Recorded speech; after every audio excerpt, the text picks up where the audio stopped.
Electronic density of states tutorial. Create a simulation, by navigating to the Job Designer page. Then, open the Workflow tab, and choose the Band Structure plus Density of States workflow by selecting it in the list.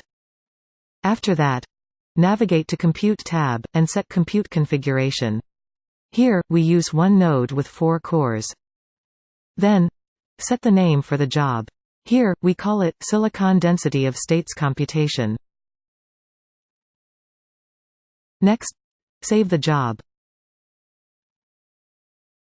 It can then be selected and submitted to the compute queue, for execution.